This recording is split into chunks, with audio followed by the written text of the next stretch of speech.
warahmatullahi wabarakatuh. Allahumma sholli ala Sayyidina Muhammad wa ala ali Sayyidina Muhammad. Pemirsa yang dirahmati Allah, marilah kita simak ceramah dari Buya Ar-Razi Hashim dengan tema ciri-ciri hijab di kolbumu sudah terbuka. Sebelumnya marilah kita perbanyak sholawat minimal 1000 kali sehari, agar hidup kita penuh barokah dan mendapatkan syafaat kelak. Jangan lupa berikan dukungan kepada channel kami dengan memberikan super thanks seikhlasnya. Marilah kita doakan agar Buya Ar-Razi Hashim dan keluarga diberikan kesehatan dan kebahagiaan dunia dan akhirat. Amin ya robbal alamin. Maka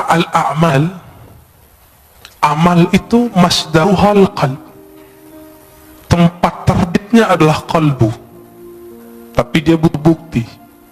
Maka di Quran disebut i'malu fasarallahu a'makum, beramallah kamu maka Allah akan memperhatikan amalmu.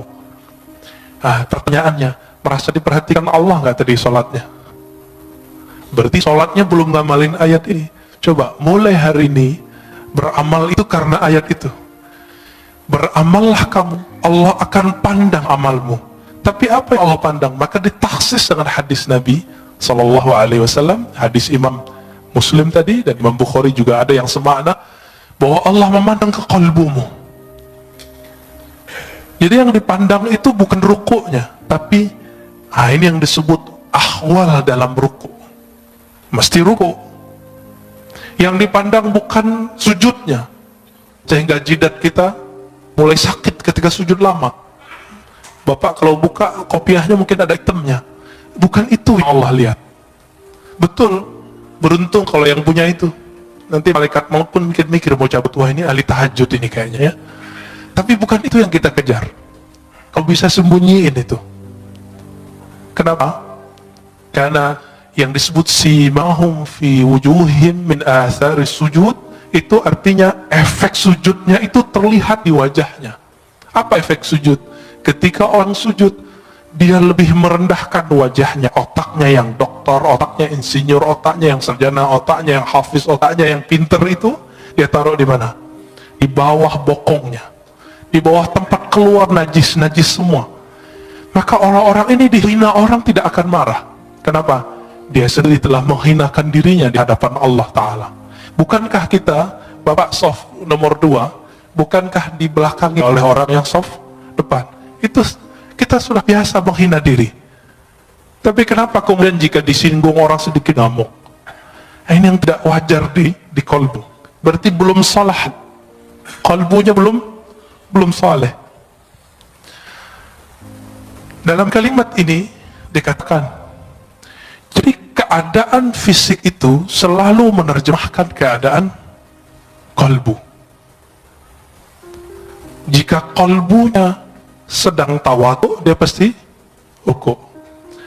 Jika kolbunya sedang bersah diri, pasti dia mengatakan la haula wala quwata illa billah. Jika kolbunya sedang menta'zim Allah, pasti dia mengagumi dan mengatakan subhanallah. Subhanallah itu bukan maha suci, itu terjemahan biasa. Subhanallah artinya maha hebat engkau ya Allah. Bapak saudara ikhwan akhwat fillah. Oleh karena itu Nabi SAW 13 tahun itu tidak diwajibkan sholat. Coba lihat, berapa lama Rasulullah berdakwah? 13 tambah 11. 13 tahun gak wajib sholat kecuali sekali semalam. Surat Al-Muzammil, Qumil Laila, bangunlah malam hari, itu aja. Meskipun 3 tahun sebelum hijrah beliau telah dapat kewajiban 5 rakaat, 5 rakaat, beliau belum wajib sholat. Kenapa? Karena Nabi yashtaghil bi amril qalb. Nabi sibuk dengan perkara kalbu. Coba lihat ayat pertama turun, Iqra, bacalah surat Muzammil, wazkurisma rabbik, sebutlah nama Rabbmu. Menyebut nama Allah, membaca nama Allah itu dengan kalbu baru terasa, ya, baru pakai lisan. Makanya beberapa ulama kita zikir ya Allah, ya Allah, Allah, Allah, Allah, itu ngamalin surat Al-Muzammil itu. Nggak usah pakai dalil-dalil aneh, itu dalilnya. Ini kan susah debat, ya, nyari-nyari dalil. Karena ada ustadz yang mengatakan bid'ah zikir Allah, Allah. Kenapa? Zikir harus dengan kalimat yang jumlahnya kamilah, jumlah mufidah, kalimat yang lengkap. Memang kalimat Allah kurang lengkap. Bukankah ada ayat kulillah, katakanlah Allah, ada kok. Dan itu satu kalimat, satu kata, tapi menilainya satu kalimat. Waladzikurullahi akbar, dan sungguh menyebut Allah itu lebih besar dari semuanya. Oleh karena itu Badi'uz Zaman Sa'id Nursi itu di bersalahnya yang jilid 6 mengatakan ulama-ulama ahli qalbu untuk menghabiskan ego al-ananiyah itu mereka hantam dengan menyebut nama Allah, Allah, Allah, dan itu ada efeknya. Apa nama yang dimasukkan ke dalam qalbu, itulah nanti keluar. Karena air yang dimasukkan ke dalam kendi, dalam gelas, jika putih keluarnya putih, jika hitam keluarnya hitam. Jika yang dimasukkan asma'ul husna, maka keluarnya adalah akhlak yang hasanah. Jika yang dimasukkan hubbud dunya, maka keluarnya itu tamak. Kalau ustadz itu lebih bahaya. Dai itu kalau hasad, hasadnya ulama itu bawa dalil. Coba lihat di YouTube itu membedain orang hasad nggak hasad gampang di situ. Ya, terlihat isinya kebencian, kebencian, kebencian. Sebanyak itu ayat yang mengajarkan bahwa mukmin itu bersaudara. Ayo cari titik temu, tapi dia mencari perbedaan. Kita susah-susah untuk mengislah orang, dia bermujahadah, berjuang untuk memecah orang. Kawan kita ada di Meranti sana, namanya Ustadz Fauzi kalau nggak salah. Itu masuk ke suku Akit, suku asli pribumi, untuk mengislamkan orang sana. Tiba-tiba masuk satu kelompok kawan ini untuk nyalahin semua. Akhirnya gagal lagi dakwahnya. Tapi kemudian beliau terus itu diangkremin terus kayak ayam.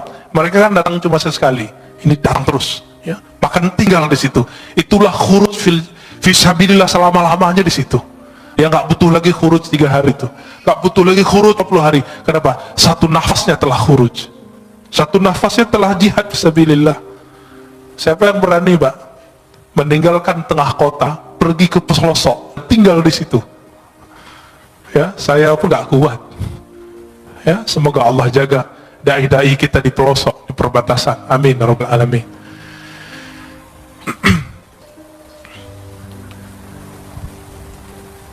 Oleh karena itu masyayikh kita mengajarkan zikir qalbu. Ketika latihan, maka kurangi dulu zikir-zikir fisik. Dulu kami latihan 40 hari, itu cuma zikir qalbu. Yang wajib-wajib kita nggak boleh tinggal. Sholat jamaah 5 waktu, sholat Jumat, yang itu kita kejar terus. Tapi kerjanya ngapain? Setelah sholat zikir, setelah zikir zikir, setelah zikir zikir, setelah zikir zikir, sampai tidur pun zikir. 40 hari 40 malam kami kurangi makan, kurangi tidur, kurangi macam-macam kata-kata orang sekitar. Ngapain itu? Itikaf kan 10 hari doang kok 40 hari. Dia lupa Nabi Yunus itu itikafnya di dalam perut ikan berapa hari? 40 hari. Nabi Musa di Tur Sina 40 hari. Nabi Muhammad SAW di Goa Hira juga 40 hari, dan itu rutin terus. Jadi kalau ingin mewarisi rohani Rasulullah SAW, minimal apa yang telah beliau fikskan 10 hari. Bisa nggak tinggalkan dunia 10 hari sebelum betul-betul kita meninggalkannya? 10 hari nanti bisa nggak, Pak? Tapi handphonenya off, tidurnya dikurangi, makannya dikurangi. Maka harus ada tim gizi ketika orang itikaf. Di sini ada dokter, ada ahli gizi. Silakan Pak ngobrol nanti. Kurangi makan daging, boleh makan daging. Tapi kalau cuma itikaf makan daging, syahwatnya besar, nggak bisa ngapa-ngapain. Maka disebutkan taklilut ta'am, mengurangi makan, termasuk memilih makan-makan yang ringan-ringan. Maka kami 40 hari itu, sampai hari ke-20 vegetarian. Hari ke-21 baru makan daging. Karena ngobrol dengan dokter. Kata dokter, sel-sel itu kalau nggak dapat daging selama 20 hari, maka dia akan makan yang ada di tubuh. Padahal itu udah tertulis oleh Maulana Khalid Al-Baghdadi dalam kitabnya. Beliau bukan dokter, tahu dari mana coba?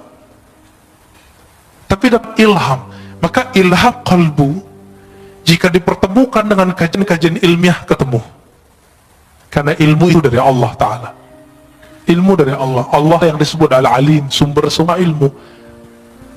Jika dipertemukan ilmunya orang belajar grammar dengan orang belajar manhaj qalbu sama. Yang mempertemukan namanya Imam Al-Qushairi, punya kitab judulnya Nahwul Qulub, Nahwul Qalb, grammar qalbu. Ada Pak kitabnya. Ya, kawan kita sudah buat disertasi S3 untuk itu. Tapi semoga dia juga mengamalkannya ya. Jika di qalbu itu muncul kezuhudan, nah, sekarang kita langsung masuk. Jika muncul kezuhudan, maka orang itu nanti akan suka puasa.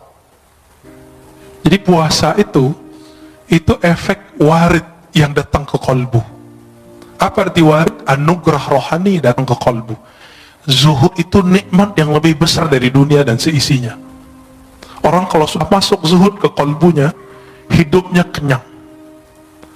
Nggak ada keluh kesah, kebahagiaan itu ada meskipun dunia tidak di tangannya. Tapi orang-orang zuhud bukan berarti dia orang miskin. Banyak orang miskin cinta dunia, tiap hari mikirin gimana makan, berarti dia belum zuhud. Jadi rugi dua kali, udah miskin nggak zuhud. Orang kaya itu paling bisa zuhud karena dunia sudah di tangan. Tapi kalau kolbunya tidak dapat zikir qalbu, jadi kolbu itu punya zikir, zikir lidah la ilaha illallah subhanallah, zikir qalbu Allahu Hayy Qayyum, Asmaul Husna itu zikir qalbu. Dan ini harus diambil dari ahlinya. Sebagaimana kalau qalbu kita sakit, kalau badan kita sakit, kita datang ke dokter. Dan masalah kita semua apa? Masalah kita cuma satu, kita nggak adil dengan qalbu. Giliran sakit badan, ya repot kemana-mana. Ini virus corona aja udah rame kemana-mana ya. Tapi kalau ada virus qalbu, nggak rame.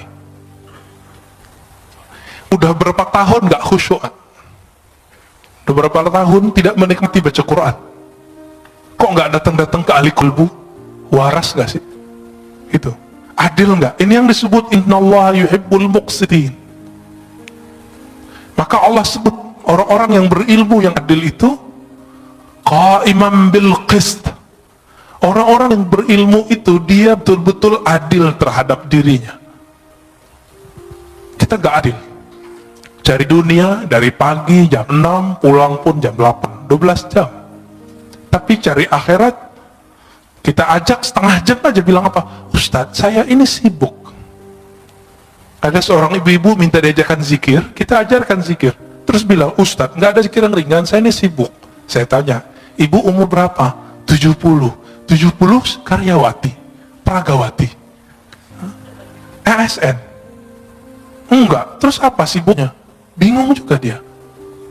Berarti selama ini kita ini sok sibuk, dan semua orang mengundur amalnya sampai dia udah tua. Berarti warid belum datang ke kolbunya. Dia memulai amal selama ini selalu dari zahir, belum dari kolbu. Maka Imam Bahauddin Syah Naqsyaband mengatakan apa? Ketika orang sibuk dengan perkara zahir, maka kajian zikir pertama kami adalah zikir kolbu. Bidayatu tariqatina nihayatut turuq.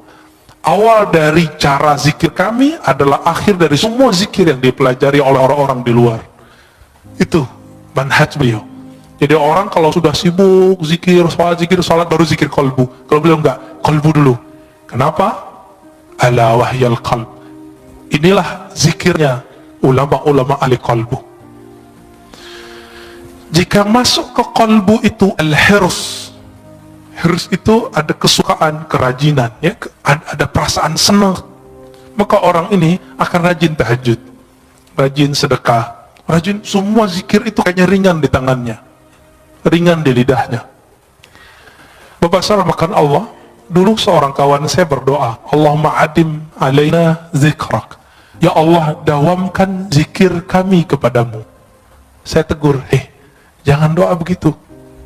Yang Nabi ajarkan, Allahumma a'inni ala zikrik. Ya Allah, bantu aku menyebut namamu.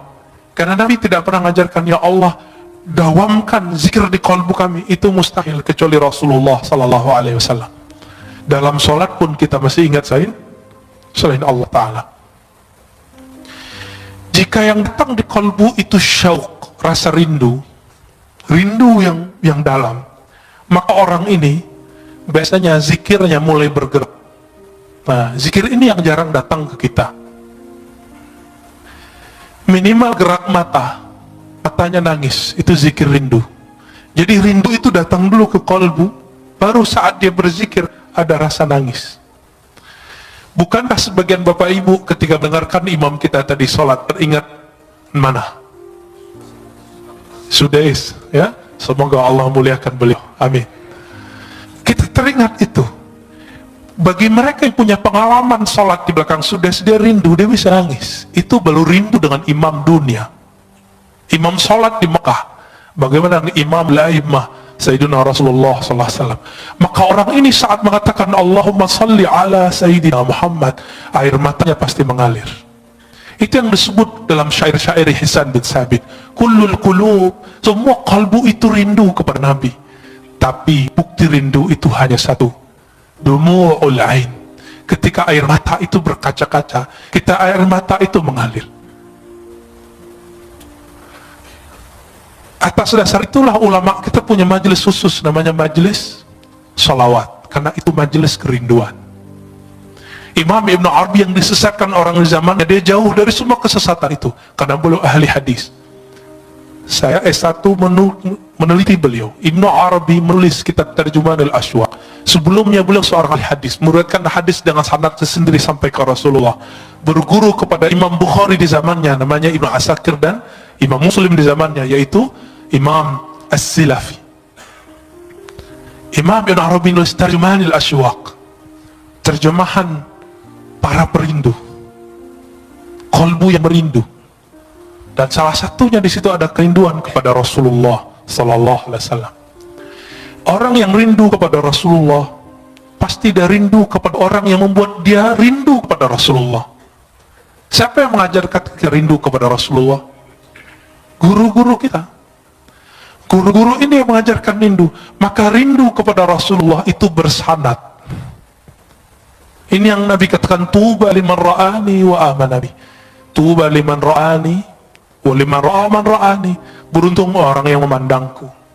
Kalau nggak ketemu aku, dia ketemu murid-muridku atau murid dari muridku. Ini yang disebut tuba. Bagaimana Bilal ibn Rabah ketika Omar datang ke Damaskus, Bilal dipanggil, wahai Bilal, kami rindu Rasulullah. Apa kata Bilal? Lalu apa yang harus kau lakukan? Kata Omar, tolong engkau azan, ingatkan kami kepada azannya di zaman Rasulullah SAW. Lalu dia azan. Setelah sekian lama Rasulullah wafat, dia nggak mau azan. Kenapa? Setiap kali dia azan dia bisa pingsan. Itulah rindunya seseorang perindu. Dia bergerak, badannya bergetar ketika rindu.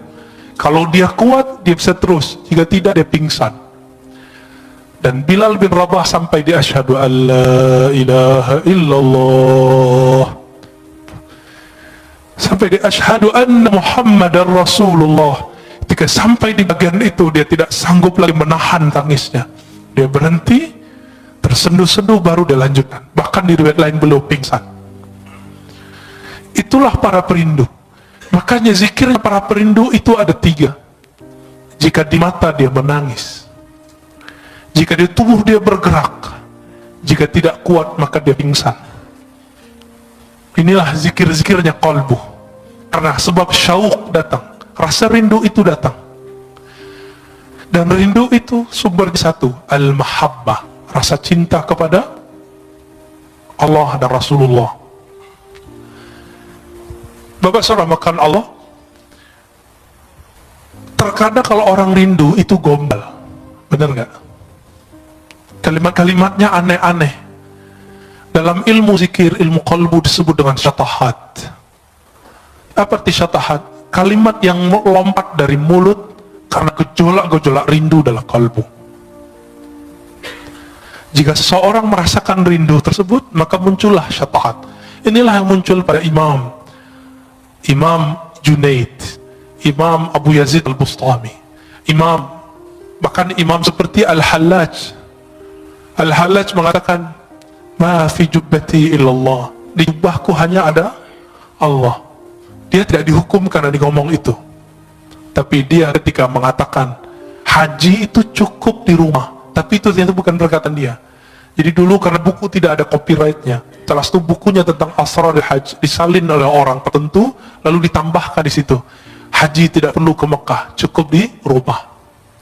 Ketika dihakimi, dibawa ke pengadilan, Al-Hallaj ditanya, ya Hallaj, hadza kitabuk, hei Hallaj, ini kitabmu? Hallaj mengatakan, oh itu judul kitabku, tapi dia tidak tahu isinya. Langsung hakimnya mengatakan, tayyib, kamu zindik, kamu fasik, langsung divonis esok hari, dipenggal. Al-Hallaj wafat tahun 309 Hijriah.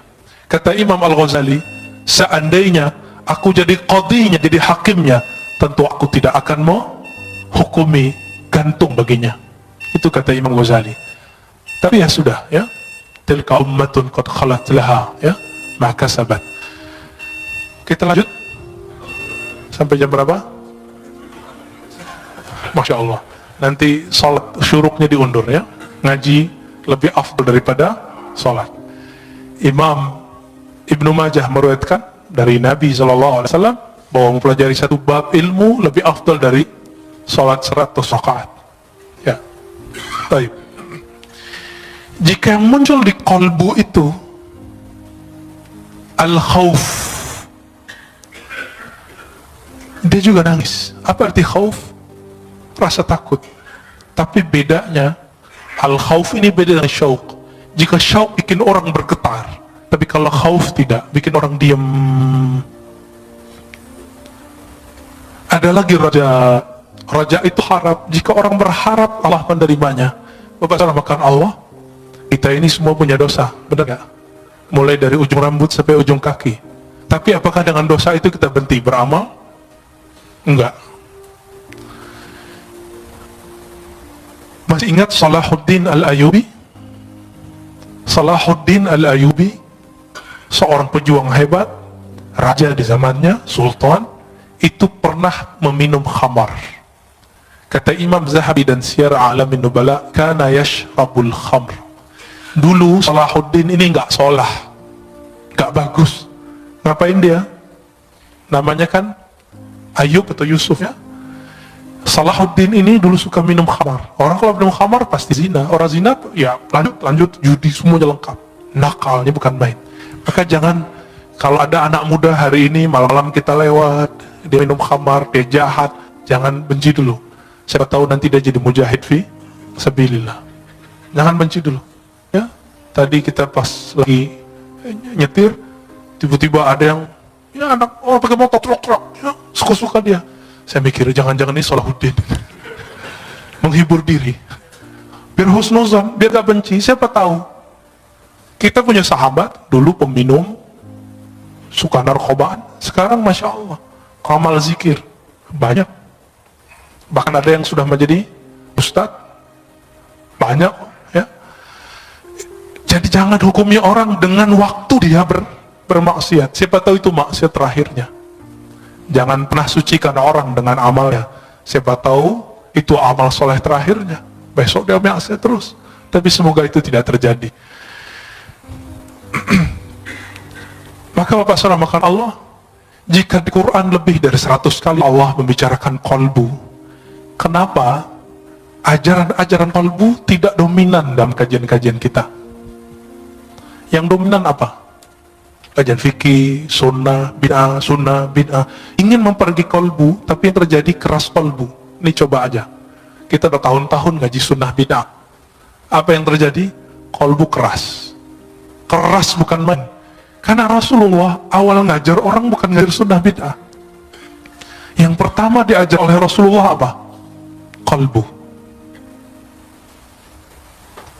Jadi kalau ada orang sibuk dengan sunnah bid'ah, dia salah berguru. Tapi kalau sudah selesai belajar kolbu, baru belajar itu. Jadi saya berbeda sedikit dengan banyak orang. Orang mengira belajar tasawuf itu setelah belajar fikih. Enggak. Bagi saya belajar tasawuf dulu, belajar fikih. Baru belajar akidah lebih awal, ya. Akidah, tasawuf, fikih. Kalau enggak, yang terjadi nanti debat. Suatu kali Imam Fakhruddin Ar-Razi, pengarang kitab Mafatihul Ghaib, datang ke seorang ahli kalbu. Lalu ahli kolbu itu menyindir Fakhruddin yang punya tafsir sepanjang tangan saya ini, namanya Mafatihul Ghaib. Dia mentafsir Bismillahirrahmanirrahim 1 jilid. Ini di sini ayat sudah berapa turun di sini, ya. Tapi beliau mentafsir Bismillah satu jilid. Sampai sekarang kawan saya ngaji Bismillahirrahmanirrahim 7 tahun belum selesai. 7 tahun Pak belum selesai. Ngaji alif aja lama sekali ngajinya. Sampai betul-betul kenal. Kenapa Bismillah itu kok diulang-ulang di Quran? Ternyata itulah awal yang ditulis di Lauh Mahfuz. Ketika Allah pertama ciptakan Lauh Mahfuz, apa kata Allah? Uktub. Faqala ma aktub. Qala uktub Bismillahirrahmanirrahim. Hadis sahih Imam Tirmizi. Jadi Allah ciptakan Lauh Mahfuz. Apa arti Lauh? Lauh itu seperti kumpulan data. Semua data ada di situ. Data semua dunia dan akhirat. Apa kata Allah? Hai Lauh Mahfuz, tulislah. Lalu dia bertanya, apa yang kami tulis ya Allah? Uktub Bismillahirrahmanirrahim. Maka mengkaji Bismillahirrahmanirrahim, mengkaji semua makhluk. Selesai Pak semua. Rahman itu semua makhluk. Rahim khusus wali-wali Allah, kekasih-kekasih Allah. Nanti lain waktu cari gurunya ya. Ada yang pakar ilmu ini, tapi tidak boleh dikaji terlalu luas. Imam Fakhruddin Ar-Razi kemudian bertanya, ketika disindir, tafsirmu itu belum apa-apa. Dia kaget. Terus tafsir yang bagus gimana? Dia tafsirlah 1 ayat. Fakhruddin Ar-Razi bengongnya bukan main, lama dia berpikir, loh kok dia tahu makna itu ya? Kok saya udah baca buku, mungkin ratusan ribu lembar dia baca buku, kok nggak paham itu? Akhirnya ditanya, wahai Tuan Guru, apa cara engkau memahami kitab Allah dengan rahasia-rahasia tadi? Apa jawaban sang imam? Wahai Fakhruddin Ar-Razi, utruk riasah wazhad anid dunya. Tinggalkanlah riasah, kepemimpinan, baik jabatan-jabatan keulamaan, tinggalkan itu dan zuhudlah dari semuanya. Tapi kata beliau, oh kalau itu saya tidak sanggup, ya sudahlah. Maka tidak turun ilmu itu kepada beliau. Turun ke siapa? Turun ke orang setelahnya, Imam Ibnu Athaillah. Inilah kitabnya, ya. Turun lagi ke orang setelah Ibnu Athaillah, namanya Ibnu Ajibah, ya. Ada tafsir qalbu. Semoga nanti ada ahli tafsir yang mengkaji tafsir itu. Amin ya rabbal alamin, ya. Selama ini kita lihat tafsir-tafsir itu banyakkan hafalan. Ayat ini dijelaskan, ayat ini, itu biasa. Itu namanya ilmu munasabat. Ilmu mencocokkan satu ayat dengan ayat yang lain. Kalau cocok, kalau nggak cocok gimana? Karena ilmu cocokologi hari ini betul-betul sangat dahsyat, maka banyaklah ustadz cocokologi. Padahal yang cocok itu adalah ilmu qalbu. Karena Quran itu dia untuk qalbu. Allah itu ketika mengatakan, ya ayyuhallazina amanu, hai orang beriman. Iman di mana naruhnya? Di qalbu atau di badan? Di qalbu. Maka Allah sedang berbicara ke qalbu. Lain ketika Allah mengatakan ya ayyuhan nas, hai manusia. Ya. Betul qalbu juga, tapi qalbunya belum beriman, maka dipanggil ya ayyuhan nas. Berdasarkan beda-bedanya apa yang datang ke qalbu, maka berbedalah amal. Beda apa amalnya? Antara Nabi Adam dengan Nabi Nuh beda nggak doanya? Beda. Nabi Nuh dengan Nabi Ibrahim beda zikirnya. Nabi Ibrahim dengan Nabi Musa beda zikirnya. Nabi Ibrahim apa zikirnya waktu dilempar ke api? Hasbiyallah wa ni'mal wakil. Cukuplah Allah sebaik-baik yang mengurus melindungiku. Itu api zahir. Apalagi api dunia, api syahwat.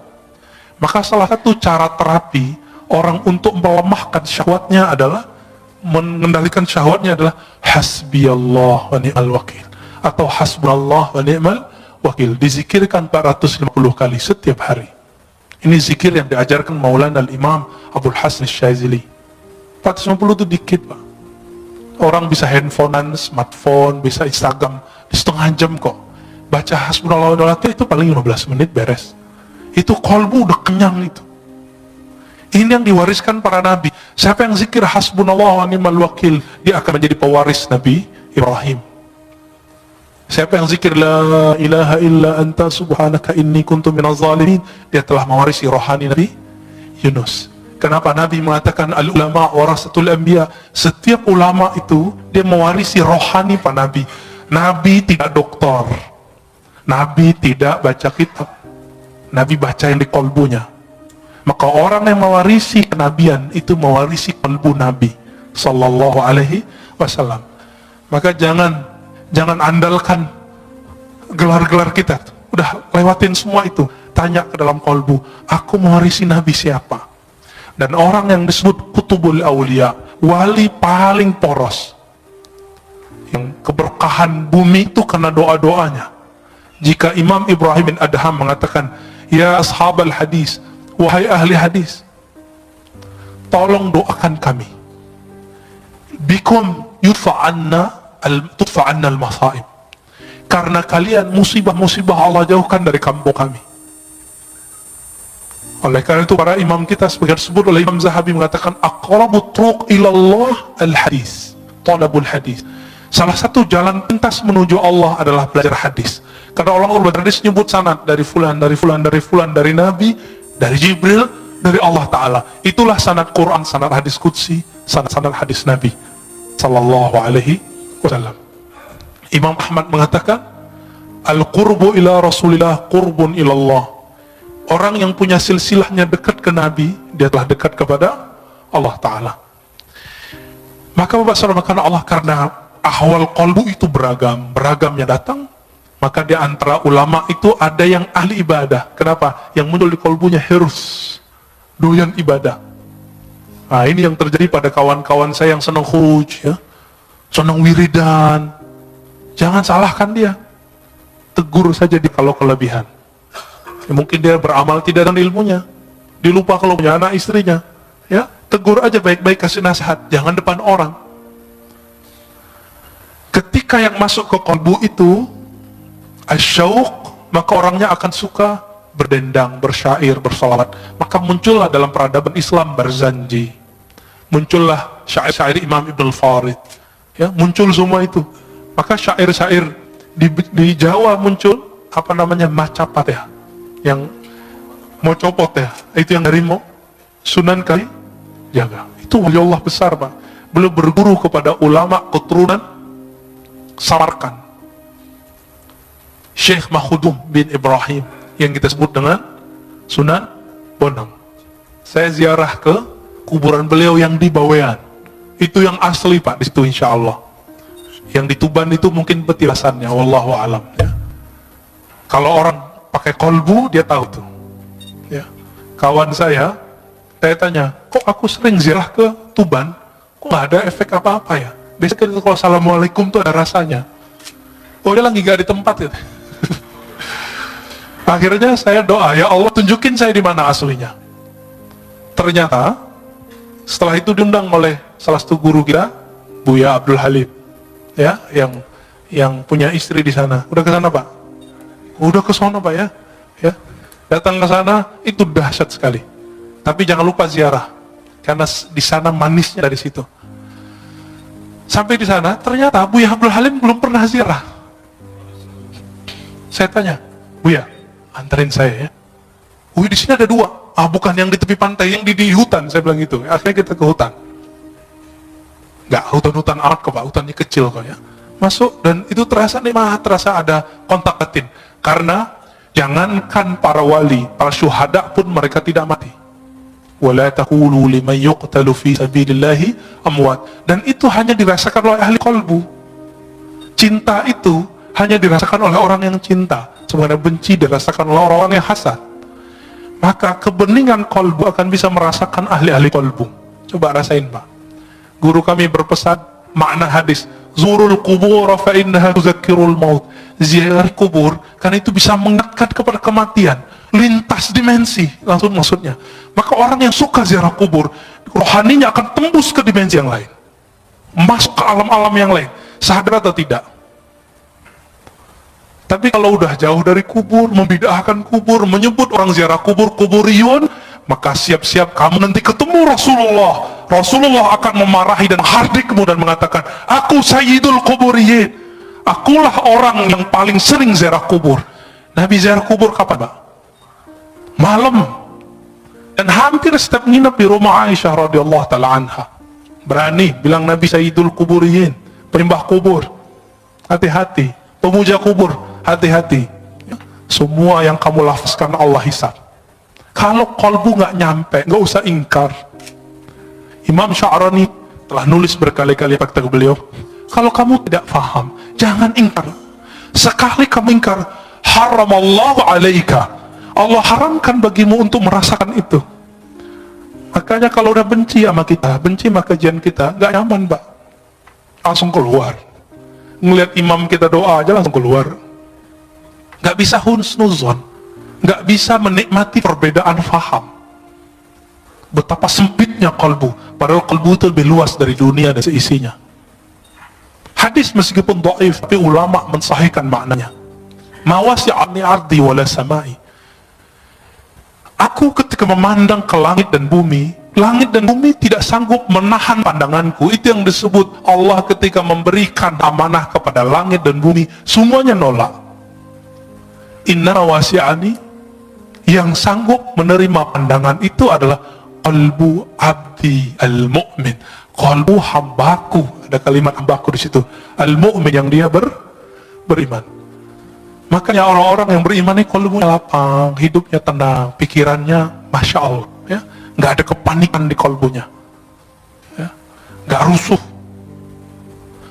Bapak saudara, karena Allah, maka di antara mereka ada yang zuhud, karena yang datang qalbunya kebencian dunia.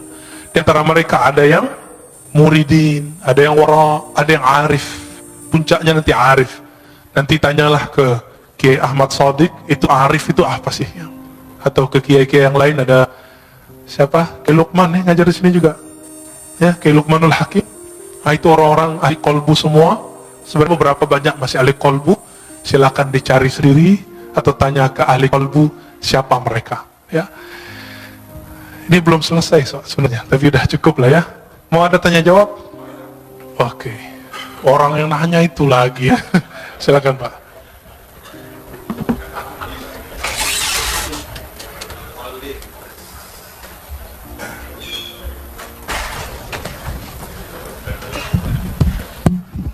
Terima kasih. Assalamualaikum warahmatullahi wabarakatuh. Yang pertama, ini masalah kolbu ini. Saya berusaha, pernah mendengar bahwa Al-Fatihah itu adalah obat dari segala penyakit. Sehingga begitu bangun tidur, pengen minum, ditiupkan Al-Fatihah. Tapi ada yang mengatakan dari segi medis, meniup makan itu adalah tidak baik. Jadi bagaimana kontradiksi dari satu? Dan yang kedua, satu dulu Pak. Nggak kejawab nanti ya. Antara ahli medis dan ahli kolbu itu yang beda mazhab. Tapi yang beruntung yang mengerti ilmu kolbu plus mengerti ilmu cara niup. Orang baca Quran niupnya bukan gitu Pak. Ada caranya. Mau diajarin Pak. Bahasa Arabnya yanfuth. Gitu beda. Itu bukan tiupan itu mindahin CO2 itu. Yanfuth itu tiupan yang tidak ada rasa geraknya. Gitu. Yanfuth. Mirip. Maka beberapa silat saya lihat itu dia punya latihan nafas. Tapi itu lebay juga ya. Ini nggak apa-apa juga sih. Gimana? Ternyata bukan hanya itu yang penting.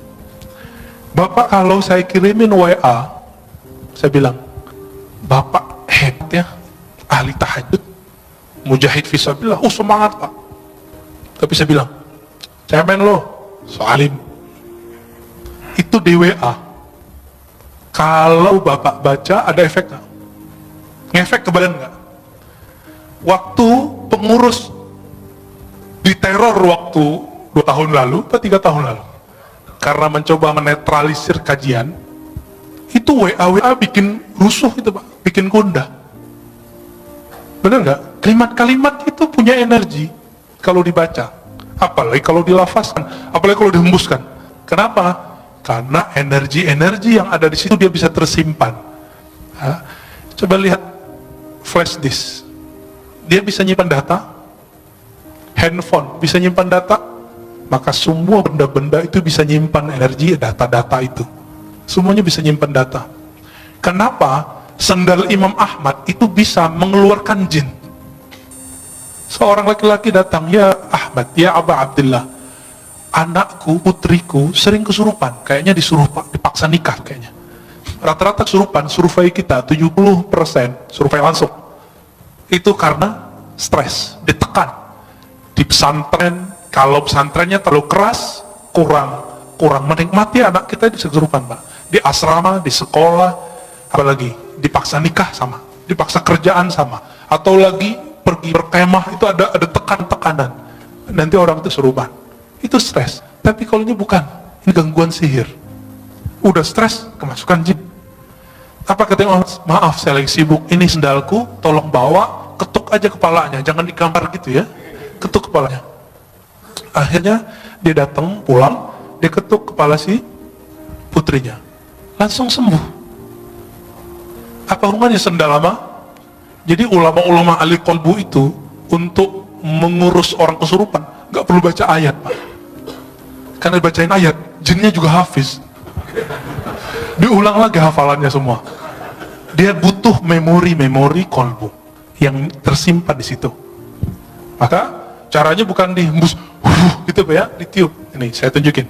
Kita baca bisa. Bismillahirrahmanirrahim. Itu aja. Dia cuma transfer data aja. Data kalimat Al-Fatihah dipindahin ke situ. Diiktikadkan, ya Allah, tolong turunkan keberkahan Fatihah ke Abu Sa'id Al-Khudri udah bertahun-tahun diajarkan Al-Fatihah oleh Nabi, tapi satu kali sebelum pulang Nabi panggil, ya Abu Sa'id, nanti sebelum pulang kamu temuin saya, karena dia punya bakat ngobatin. Nggak semua orang punya bakat ngobatin, Pak. Jadi Bapak ini kalau nggak punya bakat ngobatin, walaupun hafiz Quran, apalagi cuma hafal qul huwallahu ahad, jangan coba-coba ngeruqyah. Abu Sa'id orangnya berani, nekatan orangnya. Apa kata Nabi? Nih, saya kasih kamu hadiah. Ditunggu-tunggu, ternyata yang dibaca Nabi apa? Al-Fatihah. Tapi baca Fatihahnya beda zauknya, beda waridnya, beda ahwalnya ketika baca Fatihah saat sholat.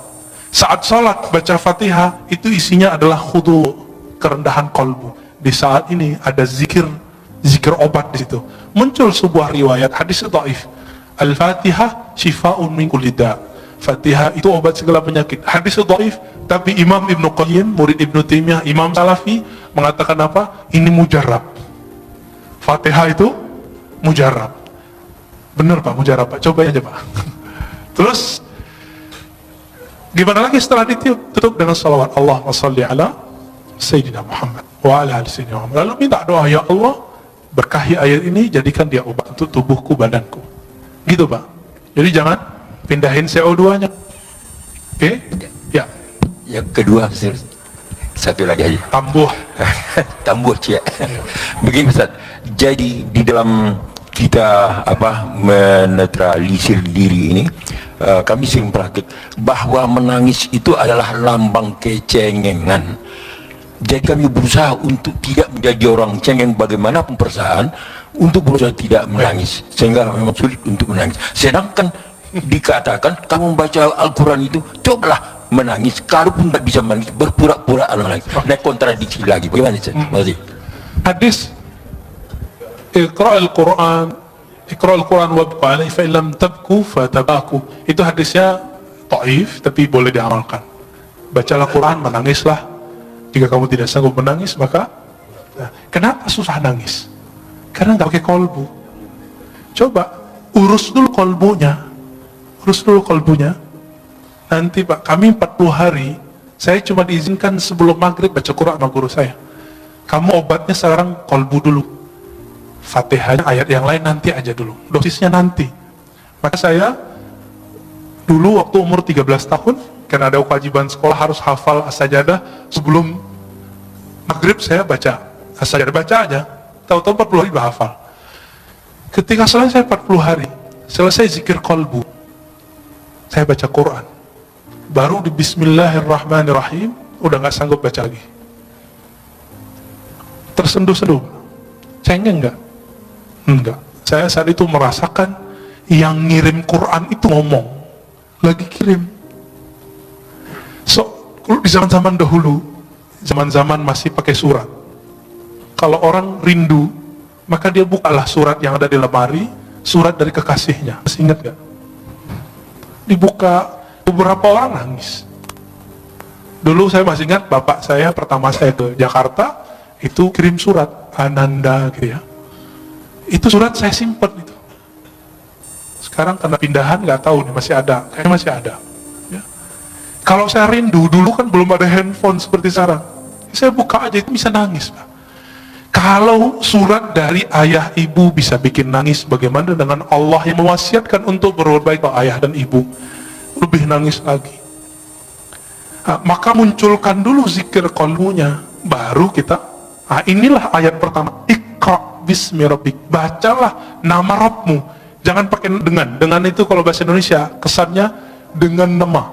Kesannya beriringan. Padahal bi di situ litaukid. Bacalah benar-benar nama Rabbmu.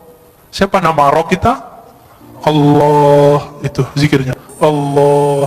Terus semakin kuat menabung nama Allah itu, karena Allah itu besar, maka akan muncul tangis. Tangis itu nggak cengeng, Pak. Tangis itu satu tetesnya mampu memadamkan api neraka. Cengeng nggak? Yang cengeng itu nangis kemana-mana, nggak bisa memadamkan api neraka. Api kemarahan istrinya bisa marah, Pak. Ya. Apakah itu cengeng? Tidak. Di Quran banyak sekali ayat-ayat yang menyebutkan salah satu ahwal para kekasih Allah adalah nangis. Ya bukun, ya. Mereka nangis. Nah, bahkan ada sindiran orang yang suka ketawa. Ya. Tertawalah sedikit, nangislah banyak. Ada ayatnya. Ini terakhir, Pak.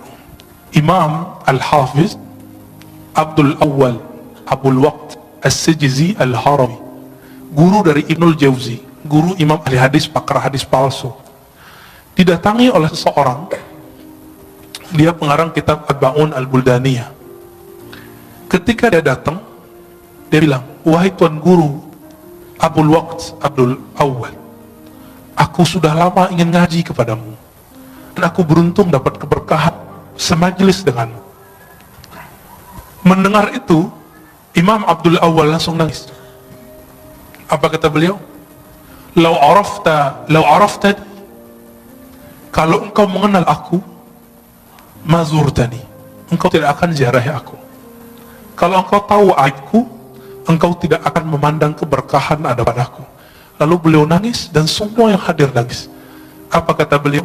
Kami dapat hadis, ribuan kali dapat hadis, tapi kalimat yang barusan kami dengar lebih kami sukami dari semua hadis yang selama ini kami dengar. Baru sebutkan hadis. Dikasih makan nggak mau makan beliau. Kenapa? Sudah nangis duluan. Jadi majelisnya ahli qalbu dari dulu itu nangis. Dan Imam Abdul Awwal ketika sakaratul maut, murid-muridnya ngumpul. Apa kata salah satu muridnya? Gurunya ini zikir dalam qalbunya, tapi muridnya nggak dengar. Kata si murid yang agak kurang sopan, si muridnya dapat hadis, lakinu mautakum la ilaha illallah, talkinkan orang yang sakarat la ilaha illallah. Wahai tuan guru, baca la ilaha illallah. Kata si murid. Apa kata gurunya?